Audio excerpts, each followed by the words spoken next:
Hi, I'm Peggy Farron, and you're watching the Understand Photography Show, where we talk about travel, nature, and fine art photography. Today we're going to talk to Dan Biferie about a series-based photography project. So this is really interesting. It's something, for me, I have trouble thinking of projects and things like that, so we're going to talk a lot about that today. The Understand Photography Show is first a podcast, so if you listen to us as a podcast, boy, do we really appreciate a review on iTunes. A review on iTunes helps us more than anything. You wouldn't believe how helpful it is. So if you like the show, please leave us a review on iTunes. We also broadcast this on YouTube and Facebook. Everything goes out at 4 p.m. on Fridays, and we also have a short little training video every Tuesday on the Understand Photography YouTube channel. So check all that out. Understand Photography. Did you notice I didn't say understanding? I said understand. It's a command. You got it? Okay. Check out our website while you're on the internet, understandphotography.com, and you'll see right on the front page, it'll say click here for freebies. So, grab one of our freebies while you're there. We've got some really good ones, like how to get tack sharp images every time, some travel photography tips, things like that. Couple of ladies only trips I have coming up. September of 2019, Tuscany, which our tours are very small groups, so it's up to 7 ladies. Tuscany, we're going to stay in an old farmhouse. We have a local photography guide, who was my photography guide when I went to Tuscany, and he's amazing. So that's September 2019, and then September 2020 is South Africa. Now that is a luxury tour. You're probably not going to find many tours like this because it's limited to just 5 people, which is very rare. So it's a very exclusive tour, but we're going to have a webinar on that we will put the link on our website and on our Facebook and all that kind of stuff so that you can watch to get in more information. Of course, everything's on our website as well, understandphotography.com. So Dan Biferie, how's that? Good. Biferie. Dan Biferie is the professor and chair of the School of Photography at Daytona State College. His images are in lots of museums, which that's something that maybe we'll touch on too, and displayed in over 150 exhibitions nationally. Welcome, Dan. Thank you so much. And I forgot to mention to the audience who's watching us, the air conditioner is broken at the studio, so we lugged all of the lights, the computer, the sound gear, cameras, everything over to my house. And this is where it all began. Episode 1 was sitting right here. And now I don't know what episode we're on, but 142. It's almost 3 years. So we're back to where we started. All right, so give us the short overview of you. Don't give me the whole life story. I just want your short version. I've been a photographer now for over 50 years. I picked up my first camera when I was 12. Am I starting early enough? Well, I don't want all the details if you're starting there. None of the details. But I fell in love at a very, very early age in photography. And I was given good guidance. And like many of the students who have interned with you, I interned with a fellow photographer years ago. And he really guided me. I found a school to go to. It was Daytona Beach Junior College, where I learned photography. And I also went back and taught there. I've been teaching at that college now. This is my 44th year. Oh my gosh. So it's been a really long ride. My dreams really initially were actually to be a glamour photographer. But that changed once I went to school and I started learning about all the options that were there. And then ultimately it was education that I was really interested in the most. And where I wanted to teach was at Daytona State College. So that's the first, real teaching job that I got, and that's where I've been all these years. Wow, and it was a junior college when you started. It was a junior college. You graduated, the college graduated too. And the college graduated too. That's what we have, Edison State College here, which was community college when my son went there, but they've gotten there. It's a 4-year college now, So, all right, so you are teaching full-time, but you also do a lot of photography projects, right? But you have one project that we're going to talk about churches, and tell us about that. All right, I'd like to say that the church photographs really are important to me. And I think when you pick a project, if you pick a project that's really something that you have a passion about, that's the most important place to start. Okay? Oh, that's a great... To be a successful photographer, I think you have to have a passion for the medium, and then you have to have a passion for the subject that you want. And I remember as a student starting out doing some portraiture, and I remember making a high-key photograph of a young man in a studio. It was actually a low-key photograph in the studio. He had a guitar. It was dramatic. It was beautiful. Everybody loved it except during critique. The guy in the back of the room raised his hand and he says, "You know, the guy's not holding the strings of the guitar right." And I learned something from that comment, and that is, know your subject, have a passion for it. Yeah. And our students who go into sports, the ones that do the best are those who are enthusiastic or active athletes. Those who do great portraits have interpersonal skills. They have a certain aesthetic and a like for people and working with people. So the real secret, I think, is loving what you do. And for me as a young man, I was a very young boy, in fact, I was very devout, and I wanted to be a priest. That didn't work out, and that's for the better of all, I think. But I've always been a believer and faithful in the church. The churches are really what I have pursued because of that. Okay. In my own way, I consider the photographs as prayers. And that's as neat. memorials or whatever you might call them. But that's what drives me, is just the belief that I have, the love that I have, and then the love that I have in photographing these beautiful vernacular structures where communities are really based in. You go to the Small World Church in Sebring or wherever else it may be, and that's the center of the community. It's where all the rites of passages take place. That's where people come together to celebrate. And then it's also where they're buried and where they remain. So it's a core of a community. It represents that. It's funny you say that because I didn't even think about that, but anytime I go traveling, it seems like the smaller towns especially, they have, even Ave Maria here, which is only an hour away from here. You've got the church and the town is surrounded by, but the church is the anchor of the whole town. I've just always lived in big cities. I mean, Naples is not that big, but this is the smallest city I've ever lived in, so I never thought about that, but it is. And of course, the churches are so beautiful, most of them. Do you remember your first church, or what do you remember, like, what made you say, well, I want to do this as a project? I don't remember. Did you just sort of start going, oh, look at all these pictures of churches I have, I should kind of... No, but what you just did with your hands is an important part of working a project, and it's like a puzzle. And it's like a puzzle without a picture on the box. Okay. Where you take pieces of things and you try to put these things together, these pieces together, and you move them around, and eventually when you look at them, something forms and the project begins to really emerge. Now the question you asked was, do I remember the first church? And I do, and it was Mound Chapel. And the Mound Chapel, and it's outside of Athens, Ohio, where I went to college. Okay. And I went there with my girlfriend back then. She's my wife now, Kathy. It had a little mound with a tombstone on the top. It was on top of a hill, and it was a beautiful place and a peaceful place where we went often. She would paint, I would photograph. That was really the first photograph, and that was made back in 1972. Wow. But that's about all I remember from that. Everything else started to piece itself together from that. I had a lot of different interests, but that's the one interest that I've stayed with. For how many years? It's been 47 years. 47 years you've been kind of working on the same project. The same project. Oh my goodness. It's funny because I didn't even think about this until recently, but when Facebook first came out, was about 10 years ago. I have a friend who, she's from this area, but she moved, she kind of packed up everything and moved to Costa Rica.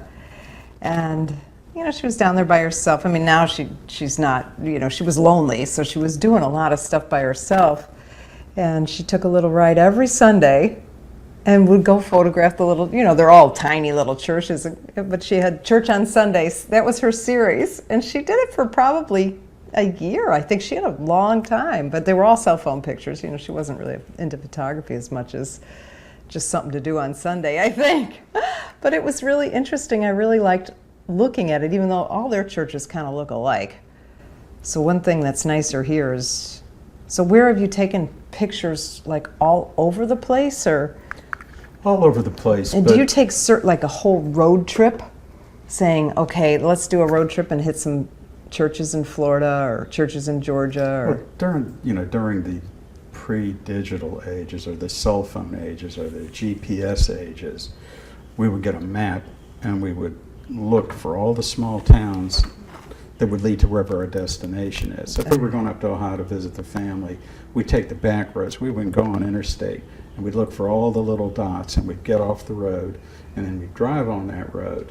And as we're driving on that road, we'd look for the little white signs that would tell you that there was a church. And you would go and we'd find the church. Sometimes the signs led you to churches that were 20 miles up hills and down roads. Oh, jeez. You know, rather than it being a mile or two by. That changed some 20 years ago, especially with the smartphones that we have now. And what I can do, I can go on the internet. I can go to Google, Yahoo, wherever it is I want to go. I can type in Naples churches, Naples vernacular churches. I can then look for the photograph. I'll copy the photograph, paste it to some notes. I can get the GPS for it. Wow. And then I can go to Yahoo Maps or whatever it may be, map out all the cities with the GPS. And what it does is it gives me a path that I can take.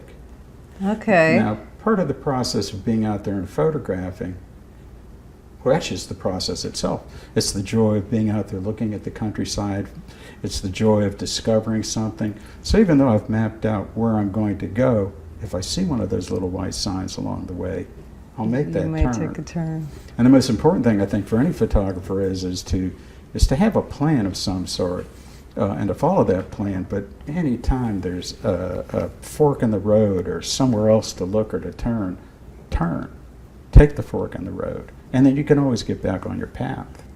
Especially with a GPS. Especially with the GPS. Until you get at the top of the mountain and there's no signal and you don't know where you are. Like, oh no. That's why a piece of paper works too. Yeah. When we were in Italy, I have a friend, and sorry if you're watching this, Vicki, but she was just not good at navigating, and she was using Waze. So I finally went and bought a map because I was like, I got to know where I'm going, because I was driving, and it's scary to drive in Italy because people are driving like crazy people, and and I hadn't driven a stick shift in 20-something years and everything, so I was like, I got a map. I need a map. Give me the old-fashioned map I know. I can see from here to there, All right, so I just want to talk, do you have ideas, like if somebody, okay, so you have this project, it's ongoing. Mm-hmm. And I know Heather sent you questions, but I have my own questions that are popping up in my head right now. Mm-hmm. First of all, how do you show them? Who sees your project? Do you put them in books? Do you have exhibitions? What's the good of a project? Maybe that's a better question. Well, the good of a project is that the collective works are more substantial than the individual pieces. Okay, a strong photograph is a strong photograph. A collection of strong photographs is greater than the sum of its parts. It gives it context. And what's exciting about it is that when you have a project that's long, a lot of times pieces that you had from many years before all of a sudden make sense now. Okay? Which leads me to another question that you may ask later, and that's this for the audience, and that is as you take photographs, save the photographs. It's real easy with delete keys to delete something that you don't think you like. Yeah. But what I found in my work is that there were many photographs that I took years ago that I really wasn't ready to appreciate. They were ahead of my time, and that I look at them now, they become critical pieces in the overall project that I'm working on. Okay. Back then they didn't mean anything, but all of a sudden now I found a sort of a beauty in them, or I found something different in them that pieced together in terms of that big puzzle I've been working on for 47 years now. That's interesting. I know. This isn't really the same thing, but I remember Joe took a class from somebody, and because you never stop learning, you should always keep taking classes. Joe's been a photographer as long as you, and he's still taking classes. But he came back, and it was a Photoshop class. He said, "I don't know why I ever threw any of my pictures away, because you can do so many things. You know, take these crappy-looking pictures and make them look good if you just have to know what you're doing in Photoshop or whatever." It's not the same thing as you said, but it's kind of, well, I don't know. For me, I need to learn to throw pictures away because I save everything. I should throw things away. I'll tell you what you should throw away. It's fuzzy, it's out of focus, it's a blur, it's overexposed, really bad technical issues. But if there's something about it, if there's just something about it, just hang on to it. And storage now is fairly cheap. Yeah, that's true. Although the other side of it is there are people that photograph weddings, and let's say they'll make 1,000 photographs. That all adds up. It really, the way that we take photographs now. Well, my company, there are several of us who work here, and so we have upstairs in my house, I've just got boxes and boxes and boxes of backup stuff. It's just crazy. And so people will come back. Somebody actually did this yesterday, "Oh, you did my headshot 2 years ago. Can I get a copy of it?" And I charge them because I'm not going up there and looking for that thing. It's not easy to find because it was 2 years ago. It's not on anything recent. It's not on a recent hard drive. No, so, I mean, I know where it is, but there's a I'm not doing all that for free, because most people, when I say, okay, it's $50, they miraculously find it. And the ones who don't find it, But yeah, that storage is cheap, but it's still... It's something you have to do, but when you do it, if you start right away and you organize right away, as you know, then you can find it. Now, do you use Lightroom? I use Lightroom. That's how you organized your pictures? Mm-hmm. In the old days, plastic sleeves and notebooks. I catalog them in a really effective way along with the contact sheet, so I can find what I need. And it makes it easy. I'm working on another project along with the churches. It's a little document of Lake Woodruff Wildlife Refuge. And I made it. Of one wild, what did you say? One park. It's called Lake Woodruff Wildlife Refuge. It's a national park. And when I started the project, I was working in Lightroom, and I really didn't organize the files. I didn't do initial edits to pick out the best work. So now I've got to do that. I've got to start that. The trouble is that there are 30,000 images. And when you get to the point where you're working on, when you have 30,000 images to work from, it's overwhelming. So it's going to give me something to do when I retire. You know what? Let me ask you about that project, since we're on projects. Because to me, that project seems like the churches, I think, is a really cool project, but it's kind of cut and dry churches. You have to learn some architectural photography, how do you do interiors, all this other kind of stuff, right? Right. But when you're talking about a national park, how do you make that into a project? Are you photographing the trails, the wildlife, the scenery? How does that become an interesting project? It just seems too big to me. Well, actually, it's... Well, 30,000 pictures, it is pretty big. It is. I don't know how many thousand of pictures of the same tree, shot at different times of the year, shot in different states of decay, shot with different patterns of light. And different formations taking place, sometimes flooded, sometimes not flooded, sometimes burned, sometimes not burned. So you're taking a picture of the same tree? The same space, the same path. I'm not walking out in the middle of nowhere, I'm working with a defined space. And what I find for me, and this doesn't work for everybody, the more narrow, the more defined what I do, the clearer it is, the stronger it ends up being. I limit myself in terms of my equipment to a simple camera now. Not that I haven't used the Hasselblads, the Canons, the Nikons, my favorite cameras for sure, and then also the Leica. But I like to define what it is I do, and I think it strengthens my imagery. Now, I'm not going to say that I would recommend this for our professional photographers out there, or even the serious photographers, amateurs that are out there. It would be like asking a surgeon to use, what's your tool? Well, all I have is one scalpel. Well, I'm not really sure what he's going to do with one scalpel. As a pro, you've got to have the telephoto lenses. You have to have the wide angle lenses. You need the perspective control lenses. You need a medium format camera. So what are you using? I'm using a point and shoot, a Leica Deluxe 7, and it's a real light camera that I can carry in my hand. Okay. And I use that now primarily because I can get exactly what I want, and because it's light enough, I can carry it wherever I go. The backup equipment that I have is an iPhone 10. And that iPhone 10 has taken some of the best pictures I've ever made. Mm-hmm. Not as part of the project, but as a life event that took place that the picture would not have been made if I had not had that camera on me. So simplifying it is really what's been important to me. And when I walk or when we go on our different tours or whatever, that piece of equipment really works well.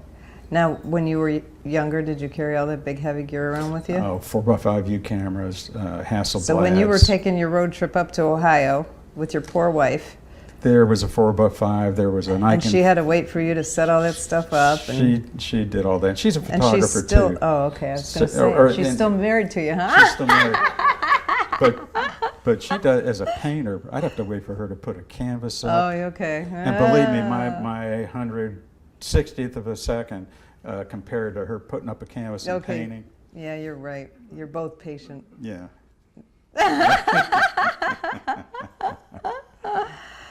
All right, so your project at the National Park, let me just keep honing in on that. Sure. So is that the whole project, is one tree, or is it? No. Okay. It's a number of trees along the path. Okay. It's the border, it's the area. Now, a lot of the projects really involve being somewhere and doing something I want to do.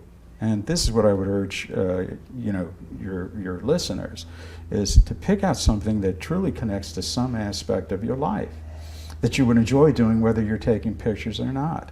So we're out there, we're enjoying nature, the light, the sounds, the birds, the walking. I love to be out. And it brings us a sense of peace, and then we're there and we're making photographs as well. So if they can connect to something that's meaningful to them, something that brings personal joy to them, that can make all the difference in the world. Well, that's why travel photography is so popular, That's because right. people love to travel and explore. There's a lot. One thing I like to do, and Joe likes to do this too, is exploring the abandoned places. Sure. And now there's a whole abandonedflorida.com or something like that. Yeah, And I like that there's too. all these websites and books and it's fun. But the problem is you get one of those books or websites and the stuff is already torn down, especially around here. Holy cow, they tear. I think it was 4 years ago, maybe 5 years. Boy, time goes fast. It does. Anyway, I decided I wanted to do the Old Naples photo tour as something that we could offer through Understand Photography. So I started studying. I did it for a year. I studied the history of Naples and the history of all these houses, and because in Naples they tear everything down. There's so little history here. Oh. And so I scripted it all out, and by the time I did the first one, they had already torn one of the places down. I was like, oh, you gotta be kidding me. They didn't tear it down, they tore it down to the studs, because then you don't have to get all those extra permits or whatever. So they tore it down to the studs and rebuilt it, but it still doesn't have any, it doesn't look like an old house anymore. It looks like a brand new house, so hard, man. If you like history, you gotta hurry up.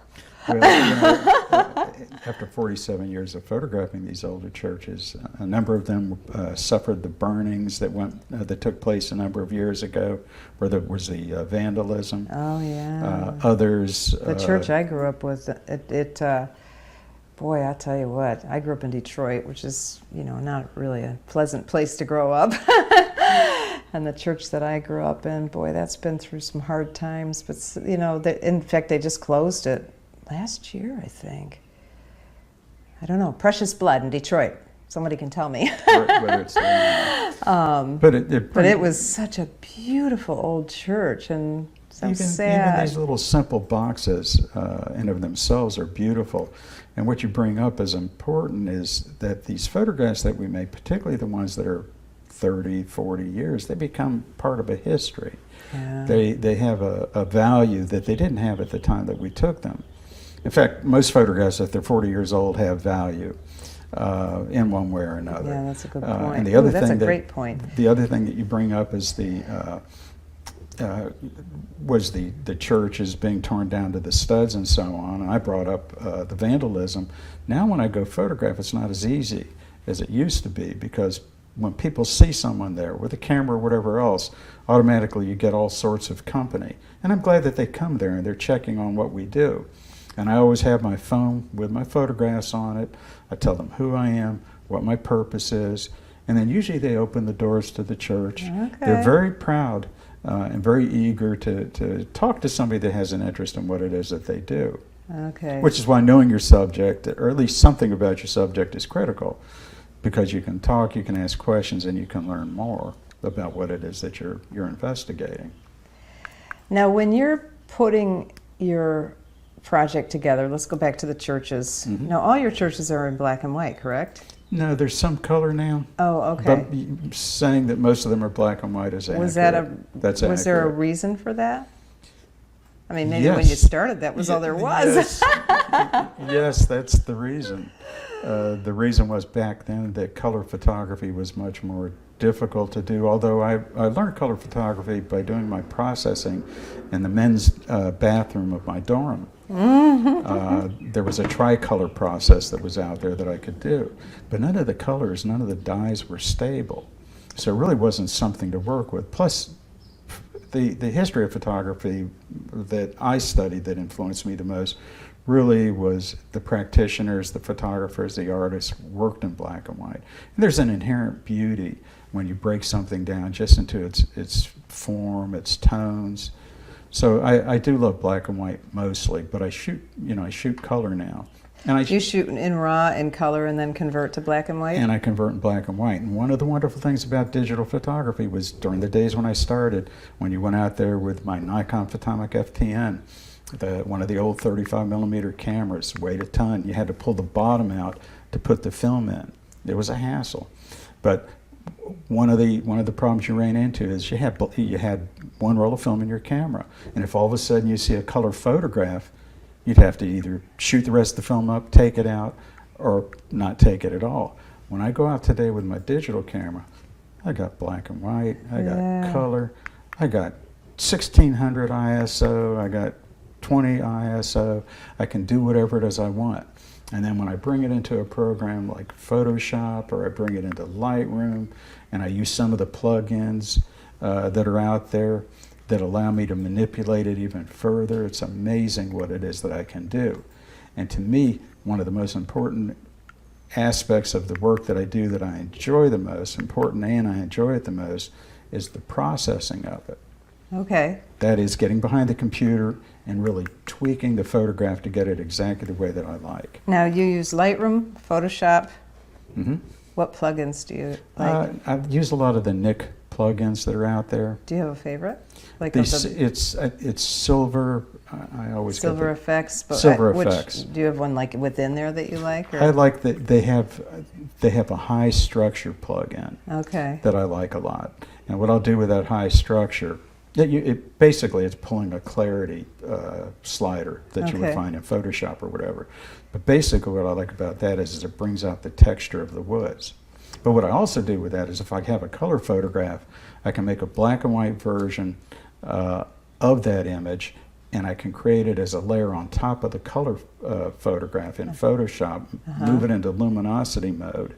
And what that does is that adds the texture from the black and white or the grayscale image on top of the color photograph. So the color photograph has that texture now. And it gives me a way of just really manipulating and bringing out those kinds of qualities that I want. Okay. So I also, when in terms of just digital workflow, when I go in and I look at the image, I'll press the auto buttons that they give you when they give you choices, auto color, auto exposure, whatever. And I don't do it because that's, I want that to be my result. But by being able to just see the change quickly, it lets you go back to where you were and begin to think about all the possibilities between here and here. Okay. So it's a matter, once you become, as you know, once you become proficient with the tools that you're using, you then begin to be able to see in your mind's eye where you could possibly go. Okay. Well, just like I said, Joe, it was probably a year ago when he took that class, but you have to keep learning. And I've been using Photoshop since 1998, but I don't know everything about Photoshop. I don't know how to use the luminosity mask, which is funny because the guy yesterday who was supposed to be on the show, but we had to cancel because of the no air conditioning, he was talking about them. And now you're talking about them today. My advice is to start out with blinders on as far as this technical stuff. When I first started learning digital, I tried to learn it all at once. I was trying all these different softwares. I was doing Photoshop in a book. I was trying to reinvent myself as a photographer because I was using digital tools. And then I finally came to the realization that the photographer that I am and what drew me to photography is what's going to be the basis of my work using these new tools. And that I was not interested in photography to be learning a lot of software. I was interested in photography and making photographs. Right. So start out with your project, use your tools, the new tools, learn them as you can, learn the basic adjustment tools that correlate to what you did in film. If you were an old film typer, if you're a newbie in digital, adjustments, file size, resolution, simple things like that. Start there, and then like Joe, take a course and learn more, or get a book where you learn something more than what you know, because the trouble when you don't, when you're new at something, you don't know what you don't know. I know. But start out with a really comfortable workflow that you can start with. The camera does a lot of the work. The post-production in these tools like Lightroom and Photoshop, they help do a lot of the work. The most critical part comes from the imagination and the subtlety of using those tools that you really learn by doing it over and over and over again. You mentioned you don't know everything in Photoshop. I don't know everything in Photoshop. Nobody does. And I'll go further. I don't want to know. Yeah. Well, Photoshop does a lot of graphic artist stuff too that I'm not, really that into. Yeah. Let's go back to the projects though. Sure.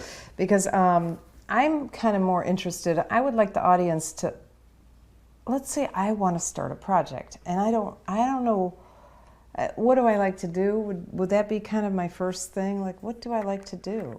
What do I like to do? I like to hike in the swamp. That would be it. But what would my project be if I was just hiking in a different spot all the time? Sometimes we go to the same spot because I have one favorite spot that I'm not telling anybody where it is. I have one of those churches, just one I won't tell you where it is. Oh my gosh. I'll tell you everything else.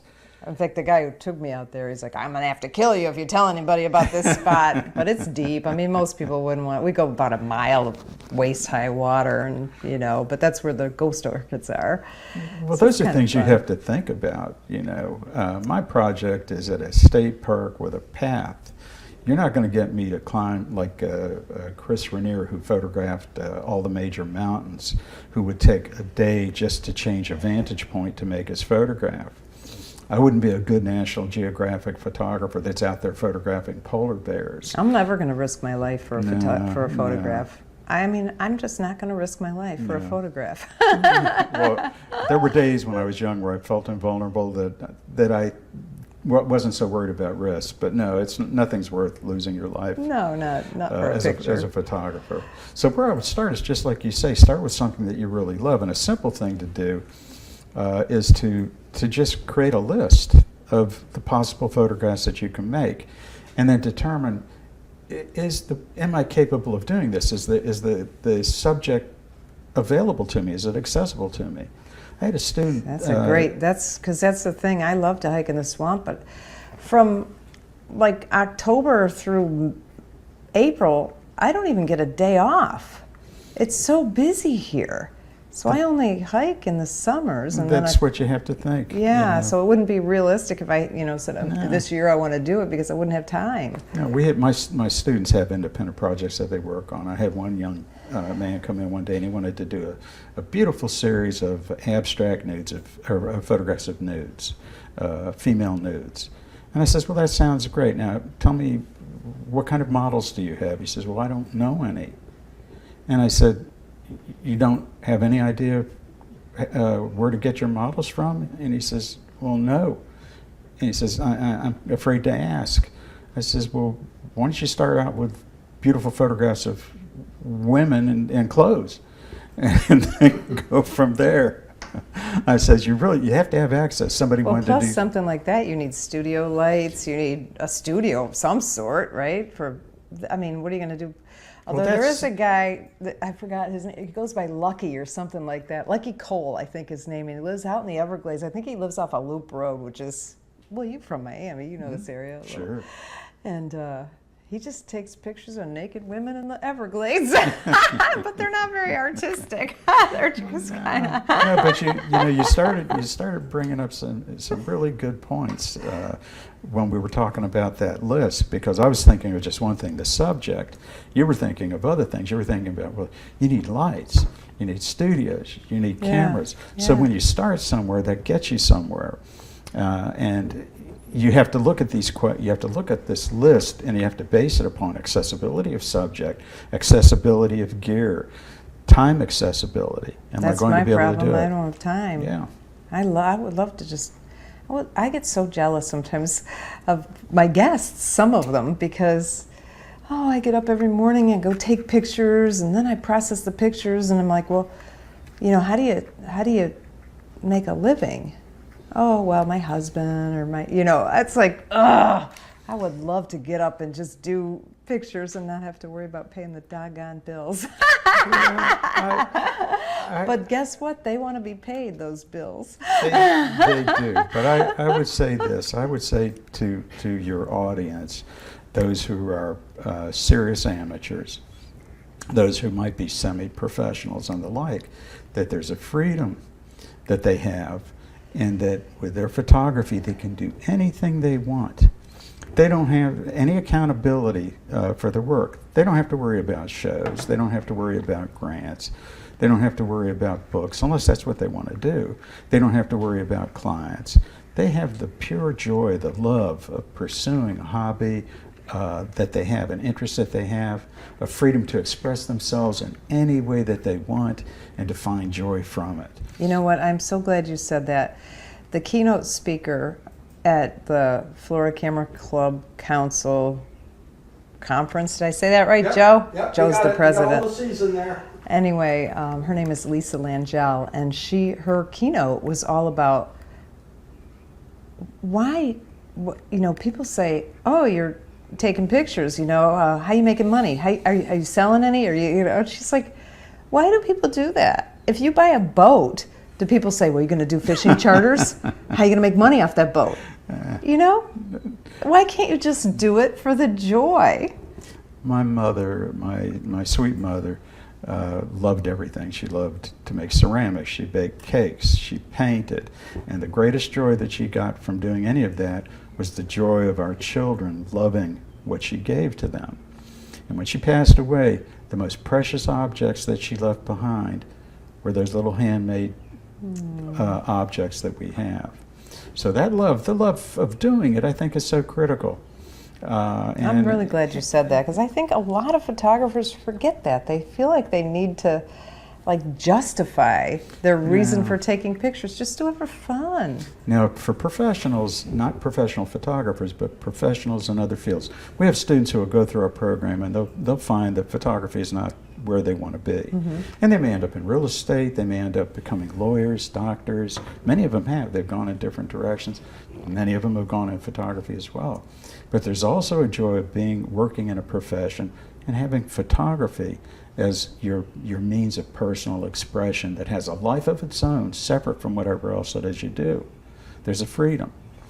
And as a teacher, I have that same freedom. I've got my income, I've got my livelihood, so my work is really my own baby, and I can do with it what I want. And that's why, you know what, I think you really, for me, because I've had other people talk about projects, but what you said right in the beginning of the show really hit me harder, where you find something that you love, that you're going to do it no matter what, but it kind of gives you a little purpose on this road trip to stop and find the churches instead of just doing a road trip and exploring. You've got a little bit of a purpose, and you love to do it anyway, so why not? Why not take pictures? For me, I'm a hobbyist photographer. I mean, I make my living doing event photography and portraits and commercial photography, but I have been selling my artwork, but mostly I just do it because it's fun. You know, the travel photography in the Everglades and that kind of stuff, it's just fun. It's fun, and you learn something along the way. Yeah. There's always something that you learn from And that's always fun, too, when you're learning. There are a lot of people working on small projects now that you see on Instagram and things like that. There are projects that you might see in Petapixel where people are finding these bizarre little niches that they're photographing, or they're creating things that are based upon generating outrage, let's say. I won't go into great detail about it, but it's something that is short, and it's something that I usually see designed to create a reaction, and that's fine. Whatever your reasons are. Your reasons may be to document something, maybe a local event that's coming up. It can be that too. It can be political, these projects that they work on. It doesn't have to necessarily be still life. Be a still life or something that's purely personal. It can be very objective. And it's a way that one can connect to another hobby that they have, the garden club and the floral pictures that they may make, or the political interests that they have in the parties that they serve in. So, or just outrage that they want to express, or self-expression about their own experiences in their lives. The camera can be pointed inward. We had a guy, I don't know what happened to him. He was involved in our camera club for a little while, but he did I'm going to call them selfies. I don't know if you could call them that, but he was a really good photographer. But he had a lot of stuff going on in his brain. He's really, really super smart too. But he just took pictures of himself. In fact, he put a lot of them in Camera USA, but I don't think he ever won because they were just pictures of himself. But he would like put his face in flour and shake his hair with a fan on and take pictures of himself. And then one day he would, I don't know, take an underwater picture of, they were just all really strange pictures, but they were always pictures of himself, which I thought, well, that's interesting. But when you say that, you're right. He probably had something going on where he, you know. I think a project too, though, for me, who just goes out, and when I get a day off, it's like, oh, let me just get a day off, and I don't really even care if I take a picture, but I always carry my gear with me, or some gear anyway, something. And I think having a purpose would make it more fun. What else can you do with a project, though? So I asked you that, and then I think I interrupted you, and we went off on a different path, but what do you do with your church project? Well, your never-ending church project. It'll end with me, or maybe not. Do you have any children? Yeah. Well, maybe. Wouldn't that be cool? Wouldn't that be cool? Anyway. Actually, what my son has done is he went through the Daytona State College and the University of Central Florida program that we have, and for his thesis work, he based his work on my photographs, and he digitally manipulated them and incorporated his own elements. And it was a really interesting thing to see. But what can you do with it? I exhibited my work when I was younger, and I've continued to exhibit, and it drove me to do that. When you say exhibit, at museums, at galleries. And so, if somebody's interested in doing that, they usually have contests? Is that how you get into an exhibit? There's a lot of different ways they can do it. One way to enter into it is just the local art festival, and that's probably the best place. Yeah. You're around people, you get to look at the different kinds of work, you get to see how they price their work. It's a competitive environment. There's a chance to win some bucks. There's also an opportunity for you to meet other people to establish a network in. Which is so important in the art world. Networking is important everywhere, and Well, in the art yeah, world, good point. it's critical everywhere. That's really a great place to start. The other place to start are the little competitions that you can read. Their Florida Division of Cultural Affairs has a list of programs that you can see where there are competitions. Usually there's a small fee that's involved, and it deals with a theme, and it has a prominent juror.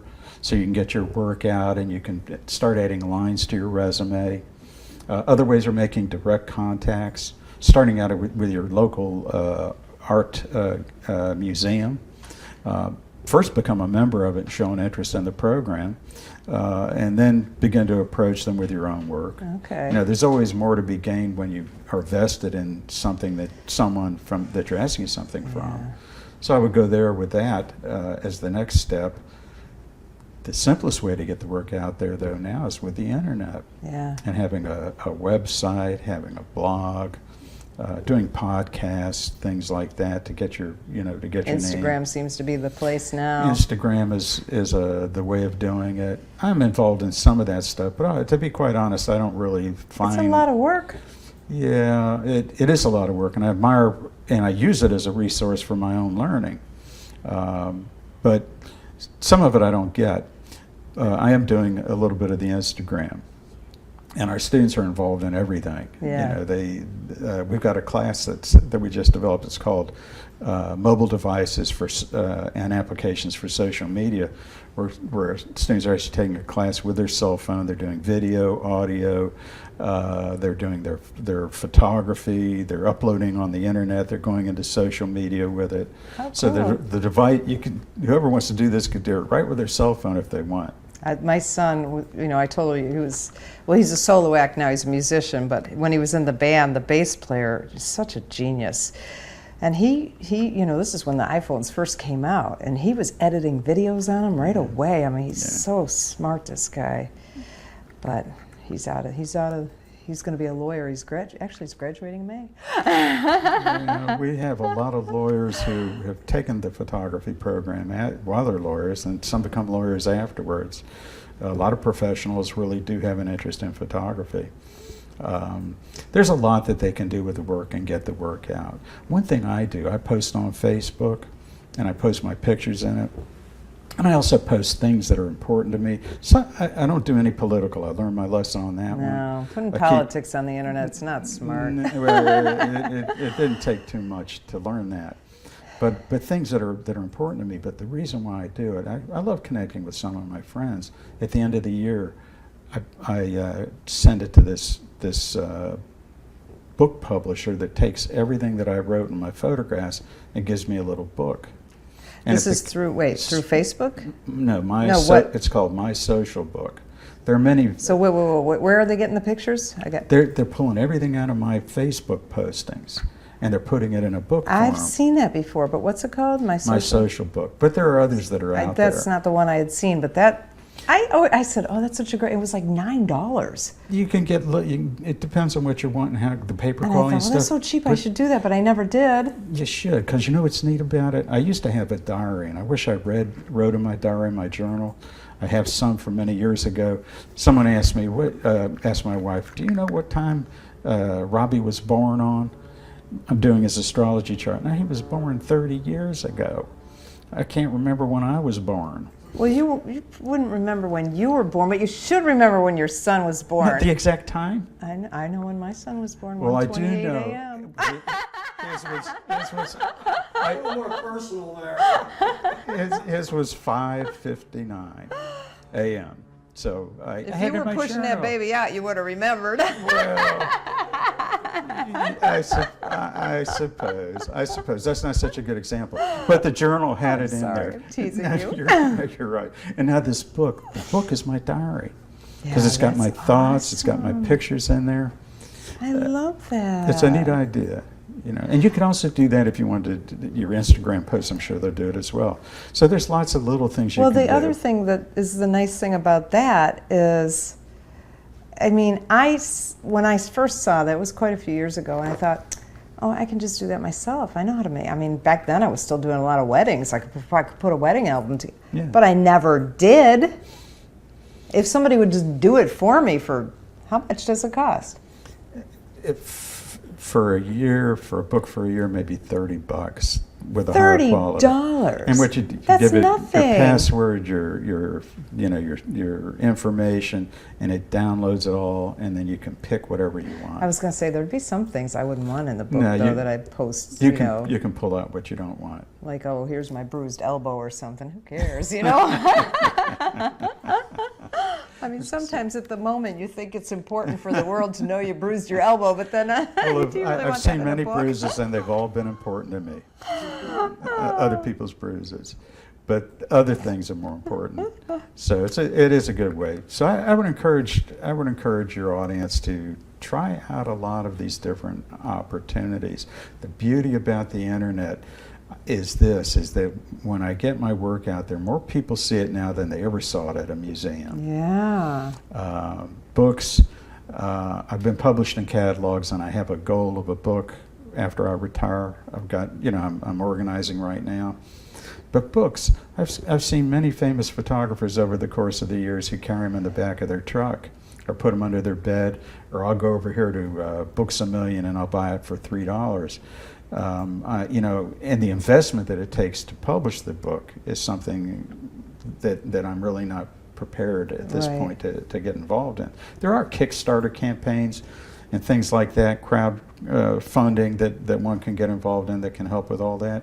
But I'm going to repeat that for me, my photography is about my photography. It's just it's something personally satisfying that I do. It's like singing, it's something that you do just for the joy of doing it.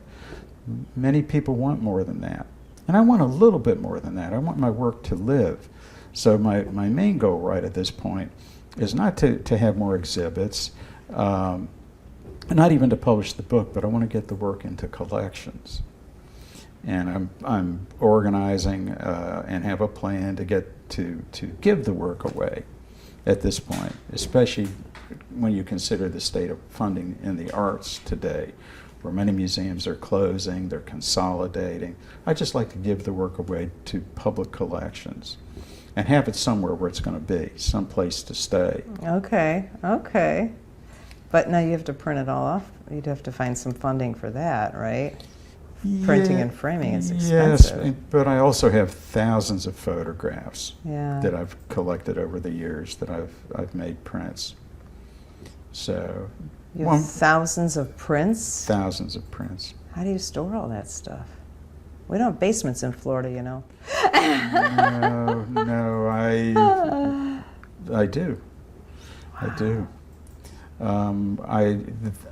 We had a fire one year where I lost a significant number of my negatives, and I lost many, if not most, of my prints. Anything that was inside of a cabinet didn't get harmed. So when you store your negatives, put them in a cabinet. Okay, good tip. Keep it out. The best work I had out on a table, I was working on it, and that's what got wiped away. But that brings me to another thing, is that 40-some years later of looking at my work, and most recently the fire from 15 years ago, I've now got the capability of taking some of those partially damaged works and restoring them. Oh, yeah. Which have been... Because actually photographic prints are pretty sturdy. They survive. The negatives did not the negatives, survive. yeah. So, but with this new software that's out there, it's called SDRX, and it's a plug-in designed specifically to get rid of noise and dirt. SDRX. Yes. It's an application. So anybody that has old negatives that they want to restore, that's gone through the ages, where you get the dust, maybe a little bit of the mold, it really lets you get back and restore it. That's awesome. I started another project where it's called Diamonds in the Rough, and it's environmental portraits, which is a third project I work on, as well as family portraits. But this Diamonds in the Rough are about 40 photographs that I discovered that I had made when I was a student up through the first 20 years of my career as a photographer, that were either damaged or I never appreciated them Okay. until now. And some of them are stronger than my golden hits, Wow. which is why I go back to the very beginning and say, hang on to some of that stuff because you don't really know where your diamonds in the rough are. Yeah. All right, so let's summarize. So do you have 5 tips for starting and sticking with a photography project?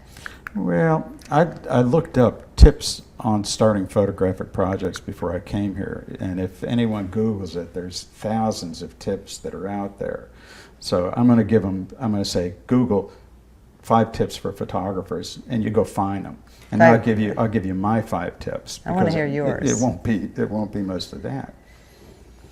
Start out by having a passion for photography. I like that. You know, you love your photography, and then love the subject that you're going to photograph.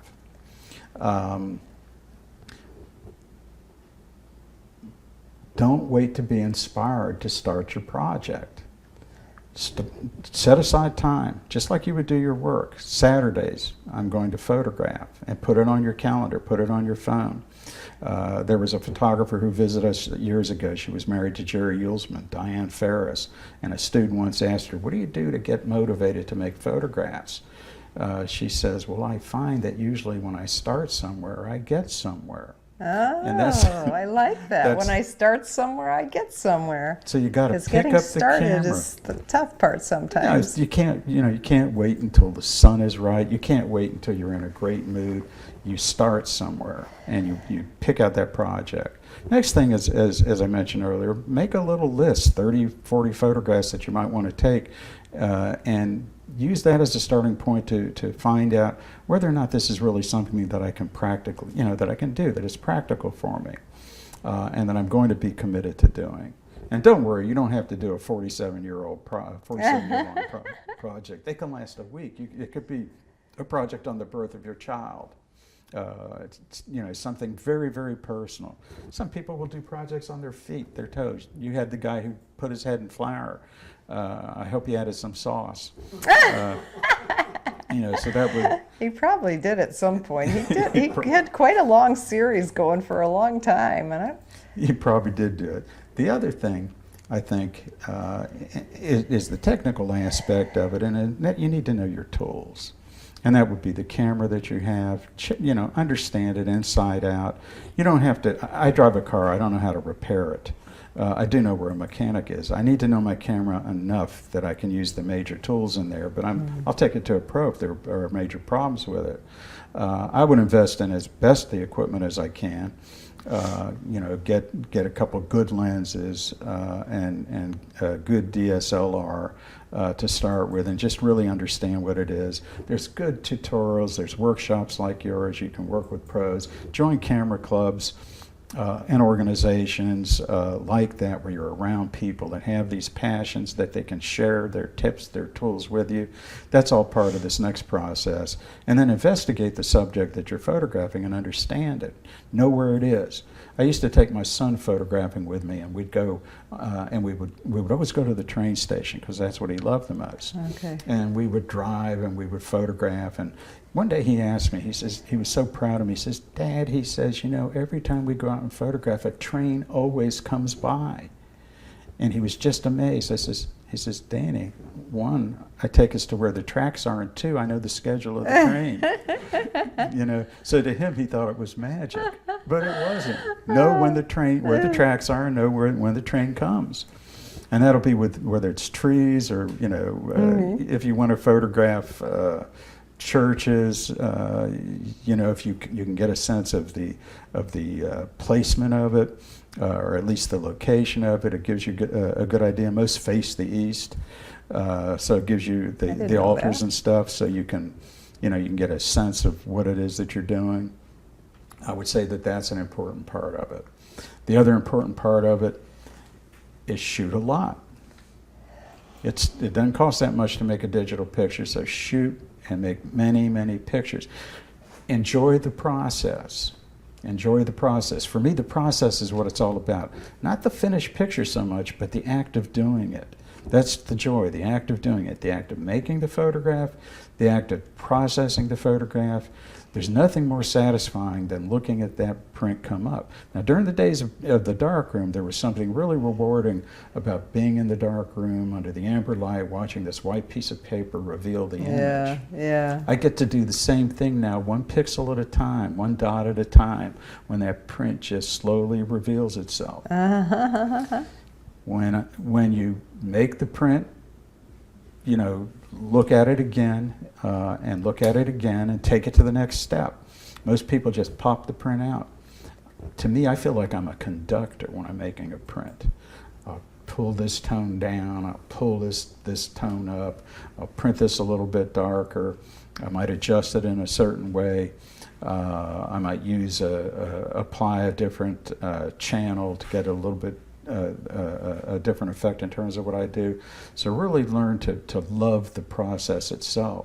It's the subtlety that one brings to their work that really makes, I think, a difference. For those that are just the amateurs that enjoy just making pictures, just find a good place to send it to. And it could be Walmart, it could be Shutterfly. The prints don't need to be great. They can be just rough sketches, and think of them as that. So that's all wrapped into 3 and 4. And then number 5, that would be photograph, photograph, photograph, photograph. Get out there. Get out there and do it. And schedule it. That's a good advice. Yep. All right, so where can we find you? You can look up my name, Dan Biferie. It's Biferie. I've got danbiferie.myportfolio.com. If you type in Dan Biferie and Google it, please don't look at Rate Your Professor. Now we're all going to look. Just don't go there. I had 1 or 2 cranks. And I have to admit, I'm a stern teacher. But everything else there is pretty good. And most of my students really love me, but not that one. We all get them. Sometimes you get the revenge reviews, I right? That you didn't give them a good grade and they give you a revenge review. I get it. And now you're also, you're one of the founders of the museum. The Southeast Museum of Photography. And that's at Daytona State College? At Daytona State College. So you're heavily involved in that as well. I'm on their advisory board now. Okay. But it's a really great place. It's one of only 8 or 10 museums in the United States dedicated exclusively to photography. And actually, my wife was the curator of it during the foundation years. It started 40 years ago. Wow. In a little gallery space, and then eventually evolved into a $11.5 million facility. Wow. It's got a major collection. So we've had great people that have lectured there. Those early years that we were there was like a history of photography. That is so cool. And it was exciting to see all of those people. That is so cool. And that's at Daytona State That's College. at Daytona It's called State. again the Southeast Museum of Photography. And then Okay. visit our school too. I hope you'll come by one day if you're over on the Can you east just side. visit the school? Just come on over. We've got a really dynamic photography program. I would love to see it. And it's the Southeast Center for Photographic Studies. We offer the associate's degree through Daytona State College, and then the University of Central Florida, which is housed there with us, offers a Bachelor of Science degree. We offer workshops. The museum offers workshops and lectures. And we will gladly meet with anybody, any camera club or group that wants to come by. We're willing to meet with them or provide guest speakers and the like. Oh, that's good for Joe to know, who's the president of the statewide camera club. He can, nice. He can share that with the more local people. You know, it'd be kind of hard for you to come all the way down here. Sure would, but you know, we welcome anybody that has a love for photography. Okay. And then another thing that I'd like to mention is we have a Facebook group. It's called the Southeast Center for Photographic Studies. It's a Facebook group. Okay. It's designed for alumni or students and friends of photography. So anybody that loves photography, if you just go to Facebook and type in Southeast Center for Photographic Studies, you'll find us, or Google that and you'll find our Yahoo group too. We have lectures listed there, workshop opportunities, a lot of really interesting links about programs and things that are going on, a lot of good exchange of information. It's got about 1,500 members in it. It's not big, but it's really big. You know, it's getting there, and then it's moderated, so there's no venting or anger. Yeah. You know, the worst it got once was PC versus Mac, but we've gotten over that. we've moved on to something new. Awesome. Wow, there's a lot going on in your life. There's a lot going on over there. That's awesome. I hope I get a chance to go. Well, I thank hope you for you do being on too. the show. Well, Appreciate thank you so it. much. Thanks I for coming enjoyed down it. to Naples. It's awesome. And to the audience, again, I'm going to ask for that review on iTunes. I'm really hoping that we can get some more reviews because it really does help us a lot. Remember to go to understandphotography.com and you'll see the show notes here. So everything we talked about with Dan, not everything, but Heather does a really good job of summarizing and giving the highlights and links of the show. So today's show is on understandphotography.com. Thanks so much for watching. I'm Peggy Farron. We'll see you next Friday.